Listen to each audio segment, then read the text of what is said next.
NDP, un grand parti. Je vous rassure, vous n'avez pas le poids de faire le désordre face à moi. Je vous le garantis. Donc de grâce, ne vous essayez plus, je vous en prie. Bien. C'est l'intimidation que vous faites dans votre parti au lieu de débattre. J'étais en train de dire, Serge Alonto, que le MRC n'éprouve aucun problème à avoir tous les ralliements possibles de notre côté. Mais ceci étant, après avoir dit cela, et pour finir rapidement sur une parenthèse, on a parlé, si j'ai entendu parler de démocratie. Si la démocratie, c'est d'empêcher les leaders d'opposition de voir leurs militants, alors oui, nous sommes dans un pays démocrate. Si la démocratie, c'est d'avoir la main mise, le pouvoir exécutif a la main mise sur le pouvoir judiciaire et même le pouvoir législatif, alors oui, nous sommes dans un pays démocrate. Je ferme la parenthèse. Je reviens sur l'essentiel. L'essentiel ici, c'est quoi, Serge Alonto? C'est que le désaveu, n'est-ce pas, ou le probable désaveu que nous souhaitons être constructif, ne devra pas nous faire perdre de vue les enjeux. Et quels seraient les enjeux? C'est l'élection présidentielle qui arrive. Pourquoi est-ce que l'élection présidentielle est un enjeu majeur actuellement? Premièrement, il est important d'évoquer le trouble fait d'Elekam. Parce que lorsque M. Pierre Kodo ici a parlé en disant qu'il faudrait effectivement rompre avec le système. Oui, tout à fait. Nous sommes complètement d'accord au MRC. Il faut rompre avec le système. Mais de quelle façon? Nous nous souvenons qu'il y a eu une convention entre l'ONU et Elekam tout récemment, le 9 mai, si mes souvenirs sont exacts, où il était question, ou alors, après maintes rappels du MRC, sur le fait que la publication de cette convention soit mise à jour pour le Camerounais, et ça encore, c'est une marque d'affection du professeur Maurice Kamto, qui a demandé à ce que Elekam puisse publier cette convention pour que les Camerounais prennent connaissance de cela. Donc, après plusieurs relances, la direction d'Elekam, qui a d'abord fait une sortie, une conférence de presse, je crois le 14, a dit carrément que non. En fait, la convention a eu lieu simplement parce que c'est les Nations Unies qui ont sollicité, n'est-ce pas, cette convention. Alors que non. Quand on a enfin eu connaissance de ce projet, le 5 juin, il était question que dans ce projet, on a découvert que c'est Elekam qui a fait appel aux Nations Unies, n'est-ce pas, dans le but de Elekam, il a dit, il est question d'une assistance technique. Voilà. Oui, Elekam a demandé. Non, personne n'a jamais dit tout le à contraire. Fait. Non. C'est Elekam qui a sollicité. Elekam avait dit le contraire le 14 mai lors de sa conférence de presse, en disant que ce sont les Nations Unies qui l'ont sollicité. Oui. Alors que c'est Elekam qui a sollicité les Nations Unies dans le but d'une assistance technique. Non, c'est un trouble fait. Monsieur Serge Alonto. Je ne sors pas du débat. Non. Parce que ici, si vous permettez. Laissons Elekam. Je vous en prie. Restons sur le comité central. Tout à fait. Oui. Tout à fait. Le comité central dont il est question ici, c'est en vue des présidentielles 2025. On en saurait parler si on parle. Hein. Si le débat du comité est sur la table aujourd'hui... ce qui va sortir de là-bas demain. Monsieur Serge Alonto, si le débat du comité est sur la table aujourd'hui, c'est parce qu'il y a les présidentielles qui sont en vue. Et on ne peut pas parler de présidentielles sans parler d'élections. On ne peut pas parler d'élections sans parler d'Elekam. Et si on parle d'Elekam, alors on devrait pouvoir soulever le trouble fait du jeu d'Elekam. Ça, c'est très important. Et le professeur Maurice Kamto l'a largement relayé. Il a suffisamment dit. À plusieurs niveaux, Elekam a joué un jeu qui n'était pas correct pour autant. Et quand nous le disons, ce n'est pas seulement pour invectiver, ce n'est pas seulement pour critiquer, mais c'est pour rappeler davantage aux responsables d'Elekam qu'il est encore temps de savoir comment faire les choses et de savoir bien faire les choses. Parce que l'enjeu est on ne peut plus important. Ok, merci.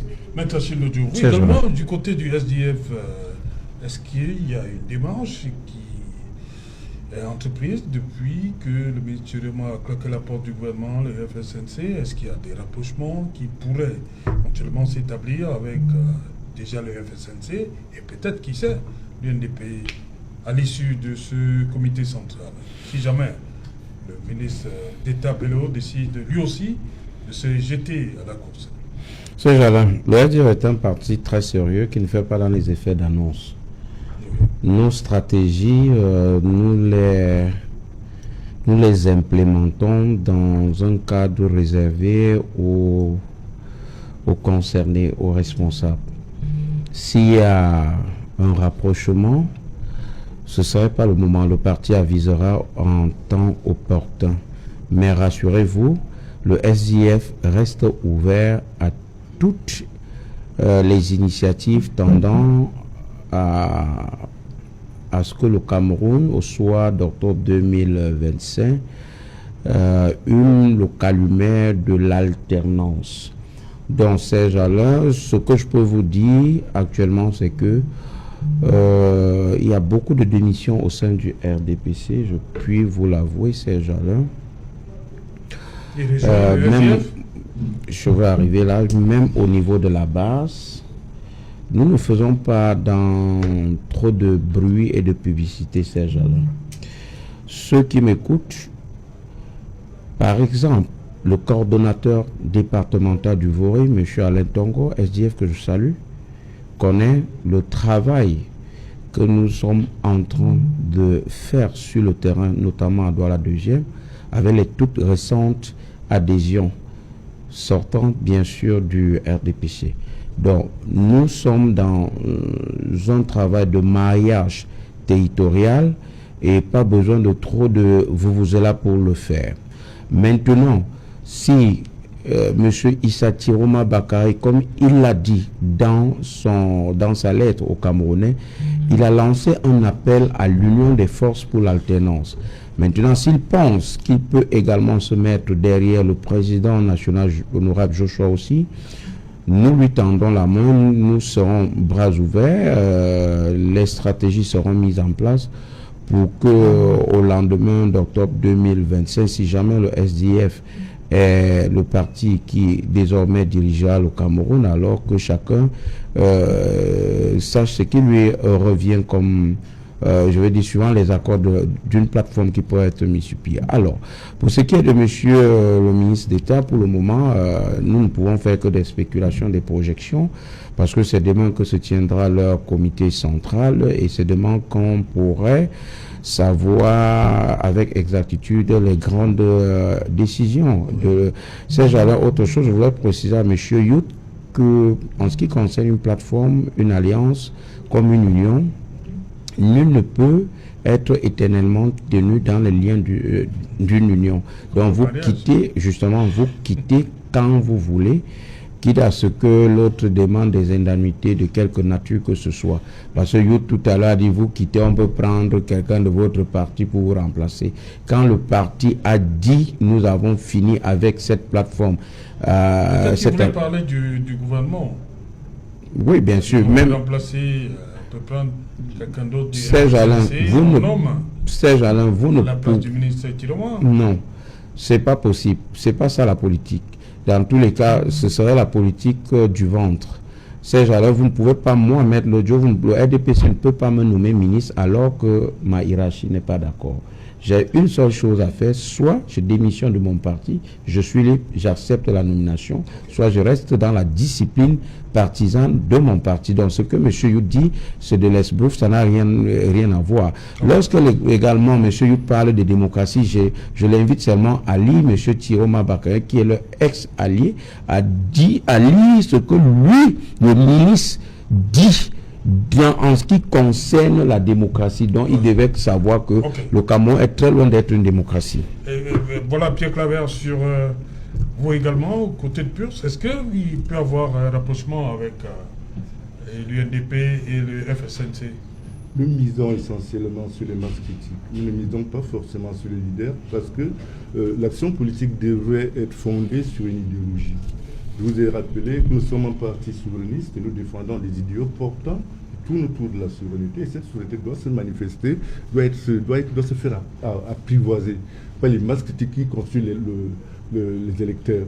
Vous pouvez avoir un projet de société que les masses critiques, dont les masses critiques ne s'approprient pas, vous ne ferez rien. Parce que vous seul, vous ne pouvez pas influencer.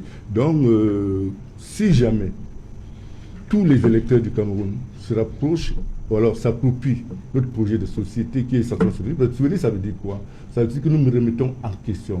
Nous sommes en train de militer pour une rupture totale avec l'infantilisation et le paternalisme néocolonial qui date quand même, qui se matérialise à travers les fameux accords de coopération. Donc, vous savez, les 11 accords de coopération. Donc, personne, pour le moment, n'arrive à affronter frontalement. Vous avez rappelé tout à l'heure que le chef de l'État, Paul Biya, ne les a pas renouvelés, mais ce n'est pas pour autant qu'ils sont annulés. Parce qu'il ne les a pas renouvelés, il fallait donc sortir un décret pour les annuler. Ça signifie que de manière tacite, ils peuvent encore être en vigueur. Alors, nous autres, nous militons pour la souveraineté de notre pays, pour que ce pays soit quand même un pays vivable pour tous les Camerounais.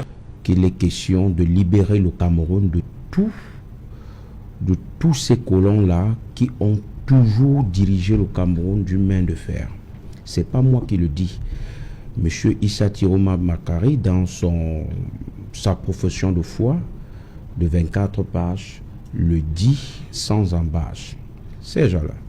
Pour ce qui est de la position de l'homme politique que je suis, je voudrais être très dur vis-à-vis du ministre ou alors ex-membre du gouvernement, M. Issa Tiroma Bakary. C'est vrai, aujourd'hui, sur le fond, je le rejoins en plusieurs points relativement à son manifeste, mais dans la forme, je m'en désolidarise, parce que voyez-vous, Serge Alain, lorsqu'il sort sa lettre aux Camerounais, c'est une sorte de manifeste ou de profession de foi dans laquelle il se déclare candidat à la présidentielle d'octobre 2025. Je voudrais savoir, à quelques mois de la présidentielle, qu'est-ce qu'il attend vraiment des Camerounais? Il a travaillé quand pour pouvoir solliciter un suffrage venant des sympathisants de l'opposition. On ne peut pas être dans la mangeoire et quitter lorsque bon vous semble, venir solliciter le suffrage de ceux dont vous avez participé à leur malheur. Monsieur Issa Tiroma Bakary aurait dû constater depuis belle lurette que le peuple étouffe. J'ai fait quelques morceaux choisis de sa lettre aux Camerounais, lorsqu'il dit « Notre peuple étouffe, souffre, attend et il espère ». Est-ce que c'est aujourd'hui que M. Issa Tiroma connaît ou se rend compte que le peuple étouffe depuis, que le peuple souffre? Il continue en disant « Notre pays a été dirigé des décennies durant par une même vision, un même système. Ce modèle longtemps érigé et en rempart de stabilité a progressivement étouffé les élans du progrès, paralysé nos institutions et brisé le lien de confiance entre l'État et ses citoyens. » C'est trop fort pour un membre du gouvernement, pour quelqu'un qui a servi le gouvernement, pour quelqu'un qui a passé le temps à bâillonner le peuple, pour quelqu'un qui a passé tout le temps à participer à ce que le peuple soit fait. Il se dit à quelques mois de la présidentielle, j'en ai assez, mais nous allons lui dire, il se fait trop tard.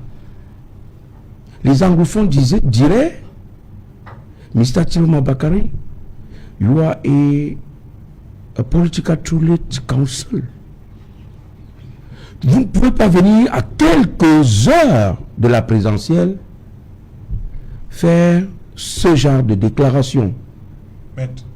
Ces gens-là. Oui, nous ne sommes plus au niveau des Issa Tiroma Bakary. Non, vous avez demandé relativement à tout ce qui se passe. Oui, je commence avec Tiroma et j'arrive sur Bakary. Vous mettez trop de temps sur Tiroma. Bon, laissons-le. Oui, voilà. J'ai devant moi le communiqué. D'être au sujet au SDF. Tu as pris la parole.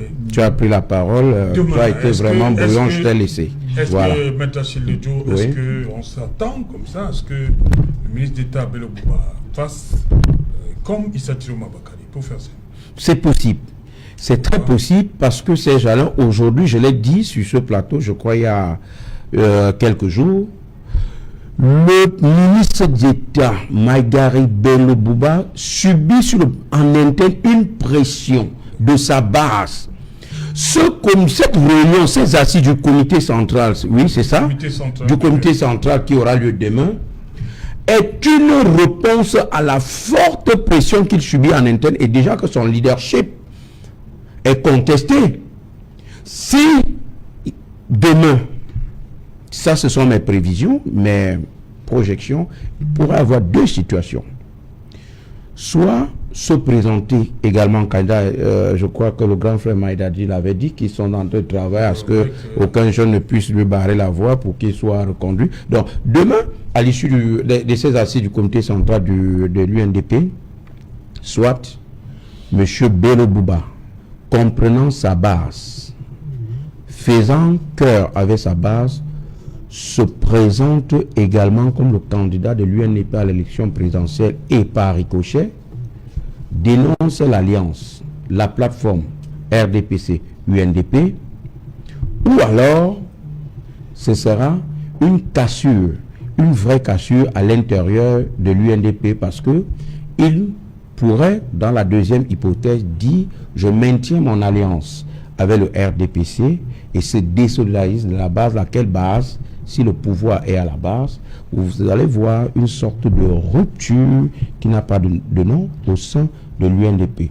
Deux camps, d'autres vont chercher à présenter un candidat et à se désolidariser de M. Maïgari Bello Bouba, ne pas suivre ses consignes de vote, et de l'autre côté, ceux qui soutiendront le président national, le ministre d'État Maïgari Bello Bouba. Nous disons dans tous les cas, ça ce sont les étapes de la vie que le SDF a traversées. Nous avons également eu ce genre de séisme. Il faut juste écouter sa base, ne pas blaguer avec le pouvoir qui appartient au peuple. Voilà, Pierre Claver Kodo, est-ce que le ministre Issa Chiroma Bakari, candidat à la présidentielle, est-ce qu'avec ce qui est en train de se dessiner, le président de l'UNDP, le ministre d'État Bello Bouba Maïgari, ne s'est pas tenté de faire pareil? Il sera candidat lui aussi? Je ne peux pas lire dans la boule de verre tant que son comité ne s'est pas tenu, mais je pense qu'il faut mettre tous ces gens-là dans le même panier. Le PUR se milite pour la rupture avec les journalistes mérités depuis la colonisation. Issa Chiroma, Bello Bouba Maïgari, Paul Biya, tous ces gens-là sont des héritiers de cette gouvernance qui ne profite pas aux Camerounais. Cette gouvernance qui ne profite pas à la liberté, à la souveraineté de notre pays, parce que ce sont des chantres de la pérennisation du système france-africain, tous ces gens-là. Alors, que Bello Bouba Maïgari démissionne, que Issa Chiroma démissionne, je ne sais franchement pas, chez nous ne savons pas exactement qu'est-ce que le Camerounais lambda tire, quel profil le Camerounais lambda tire de ces démissions. Chacun d'eux a participé, a mangé ensemble, a pactisé, et tous doivent partir au même moment. Il ne s'agit pas de démissionner, il s'agit de partir. Nous travaillons au sein du PUR dans cette perspective par rapport à la présidentielle annoncée, et nous ne voulons pas nous laisser distraire par ces effets d'annonce. Nous travaillons pour prendre le pouvoir par les urnes avec au moins 4 millions de votants. Le reste, ça nous intéresse comme Camerounais, mais ça ne fait pas partie de nos préoccupations majeures. Alors, pour revenir sur le système mis en place et ses conséquences, ce système se manifeste par la décrypture, la délinquance, la prévarication des ressources publiques. Vous pensez que les plateformes qui ont été signées entre Bello Bouba Maïgari, Issa Chiroma, le RDPC, tenaient sur quoi? Sur le partage du pouvoir. Si le Cameroun est aujourd'hui dans l'impasse, ils sont responsables. On ne peut pas accuser Paul Biya alors qu'ils ont participé à la gestion des affaires publiques. À ce titre, les démissions ne nous importent pas. Ce que nous attendons, nous sollicitons auprès des Camerounais, c'est de nous accompagner à rompre avec ce système qui est un système qui nous dessert tous et qui a pour conséquence la misère dans laquelle nous vivons, la déliquescence du tissu social, la déliquescence de notre économie, la pauvreté, la misère et même le désespoir qu'on enregistre au sein de notre société. Donc nous attendons avec des pieds fermes la présidentielle. Nous sommes à pied d'œuvre pour la préparer. Que tous démissionnent, qu'ils ne démissionnent pas, tous sont servis le même maître et continuent à servir le même maître. Aujourd'hui, ils veulent distraire l'opinion à travers des démissions qui n'ont pas de sens. Pourquoi est-ce qu'ils démissionnent aujourd'hui? Pourquoi ils n'ont pas démissionné il y a 5 ans? Pourtant, ils ont parti une fois. Moi, j'ai fait des missions à l'extrême nord. J'ai été à Pitois, c'est le royaume de l'arachide. Mais j'ai la misère là-bas. J'ai la misère à Pitois. Je ne crois pas avoir appris que Issa Chiroma a posé un acte de développement particulier en faveur de ces populations avec qui j'ai partagé quelque temps. J'étais partout dans le Grand Nord. Alors, qu'ils arrêtent de distraire tout simplement le pays. Nous sommes occupés. Les Camerounais doivent être occupés, doivent être focus sur leur avenir en se concentrant sur les projets de société des candidats qui seront en course à la présidentielle. Valérie, aujourd'hui, il y a le FSNC, le ministre Tiroma, il y a l'UNDP, éventuellement, du ministre d'État Bello. Est-ce que du côté du MRC, vous êtes prêt à ouvrir les bras, tendre la main de ce côté-là pour la présidentielle, composée avec ces deux partis, ces deux formations, ces deux leaders? Vous savez, M. Serge Anoto, comme le professeur Maurice Kamto l'a toujours dit, et comme il le rappelait encore à la dernière convention de 2023 du MRC, où il disait qu'il tendait la main à tout le monde. Le professeur Maurice Kamto est ouvert à tous les Camerounais, y compris ceux du RDPC. Ça veut dire que si aujourd'hui, effectivement, il s'avère que le leader de l'UNDP et même celui du FSNC décidait de rejoindre le MRC, par exemple, ou alors l'APC qui est déjà mis sur pied, le professeur Maurice Kamto n'a aucun problème avec. Nous, ou l'inverse alors, le MRC aussi peut aller les rejoindre. Vous permettez, monsieur Youf, enfin, je parle aussi pour l'inverse aussi. Le MRC peut aussi les rejoindre, je sais pas. De grâce. On vous écoute librement, écoutez oui, aussi je dis les aussi autres. que la question ne montrez pas votre désordre est-ce qu'on peut aussi poser la question dans l'autre je sens vous en prie. pour que les téléspectateurs qui nous voient Qui vous a interrompu, sachent monsieur que le MRC aussi peut fondre Qui vous a interrompu? Formation politique. Vous êtes sûr que vous avez le apparemment, poids de jouer à ça? Vous êtes sûr que vous avez le poids de jouer à ce jeu? C'est comme si on doit converger vers le MRC, mais vous pouvez aussi amener les uns les autres à comprendre que le MRC peut converger vers l'UNDP, un grand parti. Je vous rassure, vous n'avez pas le poids de faire le désordre face à moi. Je vous le garantis. Donc de grâce, ne vous essayez plus. Je vous en prie. Bien. C'est l'intimidation que vous faites dans votre parti.